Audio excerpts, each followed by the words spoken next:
آزادی سب سے بڑی نعمت ہے۔ جشن آزادی کے موقع پر ہم ان تمام مجاہدین آزادی کو یاد کرتے ہیں اور انہیں سلام پیش کرتے ہیں جنہوں نے اس ملک کو آزاد کرانے کے لیے اپنی جانوں کا نذرانہ پیش کیا۔ ان خیالات کا اظہار مولانا آزاد نیشنل اردو یونیورسٹی کے لکھنؤ کیمپس کے انچارج اور ادبیات انگریزی کی ایسوسیٹ پروفیسر ڈاکٹر ہما یعقوب نے جشن آزادی کے موقع پر پرچم کشائی کی تقریب کے بعد کیا۔ آزادی کے امرت مہوتسو کے تناظر میں کیمپس کے طلباء کے لیے اردو اور انگریزی زبان میں جدید ہندوستان کی تعمیر میں خواتین کا حصہ کے عنوان سے تحریری مقابلے کا اہتمام بھی کیا گیا اور اول دوم سوم آنے والوں کو کیمپس کے انچارج ڈاکٹر ہما یعقوب نے سرٹیفکیٹ اور مومنٹو سے نوازا۔ جشن آزادی کی اس تقریب میں اساتذہ کرام، ریسرچ اسکالر، طلباء و طالبات اور غیر تدریسی عملے نے بھی شرکت کی۔ IIM بائی پاس پر واقع یونٹی PG اور لا کالج میں کالج کی نائب صدر سمینہ امتیاز نے پرچم کشائی کی۔ اس موقع پر کالج کے صدر justice Imtiaz Murtaza, secretary Murtaza Hasnain Khan, college coordinator Asma Javed, principal doctor Sunil Dhawan اور کالج کے اساتذہ، طلباء و طالبات موجود تھے۔ کالج میں 11 سے 17 اگست تک آزادی کے امرت مہوتسو پروگرام کا انعقاد کیا جا رہا ہے۔ ٹھاکر گنج کے نہا اسکول میں یوم آزادی کے موقع پر اسکول مینجمنٹ کمیٹی کی جانب سے اسکول کو ترنگے میں سجایا گیا۔ اسکول میں چھوٹے بچوں نے تقاریر کی اور ثقافتی پروگرام بھی پیش کیے۔ پروگرام کا اختتام سارے جہاں سے اچھا ہندوستان ہمارا پر ہوا، جس کے بعد بچوں میں مٹھائیاں تقسیم کی گئیں۔ اس کے علاوہ شہر کے مختلف اسکولوں، کالجوں، مدارس اور سماجی اداروں کی جانب سے بھی پرچم لہرا کر ملک کی آزادی کی خوشی منائی گئی۔ اودھ نامہ میں شائع ضلع کی خبروں کے مطابق ملک کی آزادی کے 75 سال مکمل ہونے پر امرت مہوتسو کے تحت النور پبلک اسکول اور القلم پبلک اسکول سنبھل میں 15 اگست کو جشن آزادی کی تقریبات کا انعقاد کیا گیا، جس میں ڈاکٹر شفیق الرحمان برق مہمان خصوصی کے طور پر شریک ہوئے اور انہی کے دست سے ترنگے کی پرچم کشائی بھی کی گئی۔ تقریب سے خطاب میں ڈاکٹر شفیق الرحمان برق نے جنگ آزادی میں مسلمانوں کے کردار پر روشنی ڈالتے ہوئے کہا کہ سب کی مشترکہ کوششوں سے ہی آزادی کی نعمت حاصل ہوئی ہے۔ مزید انہوں نے تعلیم کی اہمیت اور اسکولوں کے قیام کے لیے مزید کوششوں پر زور دیا۔ دارالعلوم وقف دیوبند میں حسب سابق امسال بھی جشن آزادی کے پروگرام کا انعقاد کیا گیا اور محتمم مولانا محمد سفیان قاسمی کے بدست پرچم کشائی عمل میں آئی۔ اس موقع پر انہوں نے کہا کہ 1803 سے لے کر 1947 تک آزادی ہند کے لیے جو طویل جدوجہد مسلم علماء نے کی، اس کی مثال نہیں ملتی۔ وہ جیل کی سلاخوں کے پیچھے، پھانسی کے پھندوں پر اور ہر محاذ پر انگریزوں کے خلاف برسر پیکار رہے۔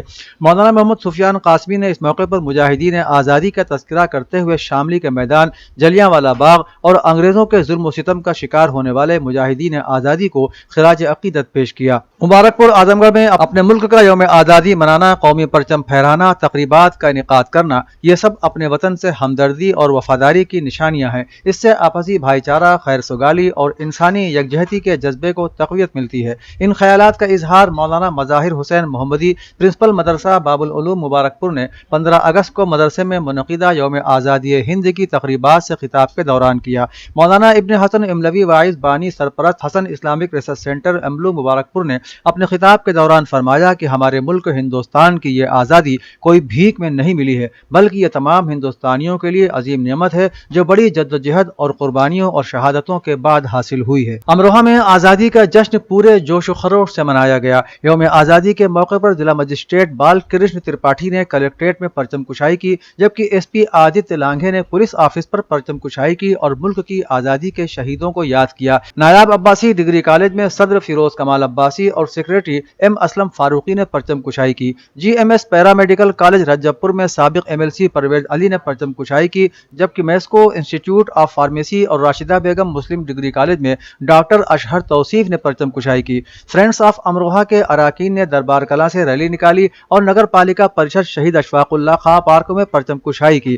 آل انڈیا انجمن ادریسیہ امروہہ یونٹ کے ضلع دفتر پر انجمن کے عہدیداران اور ادریسی برادری کے اراکین نے پرچم کشائی اور قومی ترانہ پیش کیا۔ جعفریہ کے اساتذہ اور طلبہ نے مدرسے میں پرچم کشائی کے بعد شہر میں ایک ریلی نکالی، جس میں مولانا سراج مجتبیٰ، مولانا کوکب مجتبیٰ، انور حسین، ماسٹر محمد رفیع سمیت سبھی اسٹاف ممبران موجود تھے۔ چھوٹے چھوٹے بچے بھی آزادی کے جشن میں پوری طرح سے شامل رہے۔ اودھ نامہ کے جہانما صفحے کے مطابق جمہوریہ اسلامی ایران نے ویانا معاہدے کے تازہ ترین مسودے پر اپنا تحریری جواب پیش کرتے ہوئے اعلان کیا ہے کہ اگر امریکہ حقیقت پسندی اور لچک کا مظاہرہ کرے تو معاہدہ طے پا جائے گا۔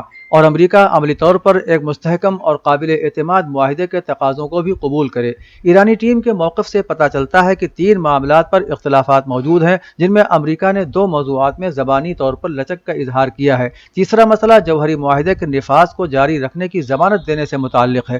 قابل ذکر ہے کہ 16 اگست منگل کی صبح یورپی یونین کو تحریری طور پر ایران کا موقف پیش کر دیا گیا۔ میانمار کی فوجی عدالت نے ملک کی معزول رہنما آنگ سان سوچی کو کرپشن کے الزام میں 6 سال قید کی سزا سنائی ہے، جس سے ان کی ابتدائی 11 سال قید کی سزا بڑھ کر 17 سال ہو گئی ہے۔ واضح رہے کہ 77 سالہ آنگ سان سوچی کو گزشتہ سال 1 فروری میں فوج نے بغاوت کے ذریعے ان کی حکومت کا تختہ الٹنے کے بعد حراست میں لے لیا تھا، جس سے اس جنوب مشرقی ایشیائی ملک میں جمہوریت کے مختصر دور کا خاتمہ ہو گیا۔ اس کے بعد سے وہ آفیشل سیکرٹ ایکٹ کی خلاف ورزی، بدعنوانی اور انتخابی دھوکہ دہی سمیت متعدد مقامات میں مجرم ثابت ہونے 11 سال قید کی سزا انہیں سنائی گئی تھی۔ ریگولیٹری فائلنگ سے انکشاف ہوا ہے کہ سعودی عرب کی کنگڈم ہولڈنگ کمپنی کے مالک اور ارب پتی شہزاد الولید نے رواں سال فروری اور مارچ کے درمیان 3 بڑی روسی توانائی کمپنیوں میں $50 کروڑ سے زیادہ کی سرمایہ کاری کی ہے۔ رپورٹ کے مطابق شہزادہ الولید کی جانب سے یہ قدم ایک ایسے موقع پر اٹھایا گیا ہے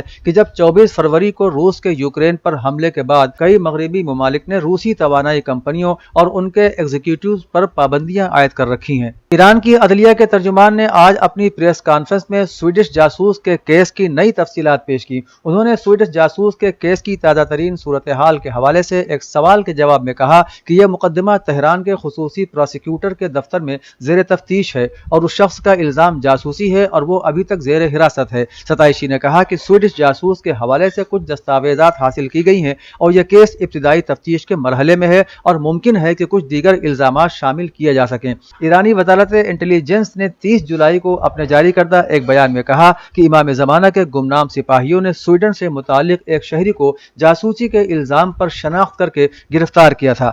کراچی میں 2 مسافر بسوں کو پیش آنے والے 2 علیحدہ حادثات میں 28 افراد جاں بحق اور 26 افراد کے زخمی ہونے کی اطلاع ہے۔ پہلے حادثے میں ایک مسافر بس کے آئل ٹینکر سے تصادم کے نتیجے میں 20 افراد جاں بحق اور 6 افراد زخمی ہو گئے۔ ملتان کے ڈپٹی کمشنر طاہر نے اپنے بیان میں واقعے کی تصدیق کی ہے۔ ایک اور حادثے میں روہڑی کے قریب موٹر وے پر پیالہ ہوٹل کے قریب سوات سے کراچی کی جانب جانے والی ایک تیز رفتار مسافر کوچ موڑ کاٹتے ہوئے ڈرائیور کے قابو سے نکل کر الٹ گئی اور کھائی میں جا گری، جس کے نتیجے میں خواتین اور بچوں سمیت 8 افراد جاں بحق اور 20 سے زائد افراد زخمی ہو گئے ہیں۔ کوچ مکمل طور پر تباہ ہو گئی ہے۔ اودنامہ میں شائع خبریں اور مضامین کو مکمل طور پر پڑھنے کے لیے www.awadnama.com پر وزٹ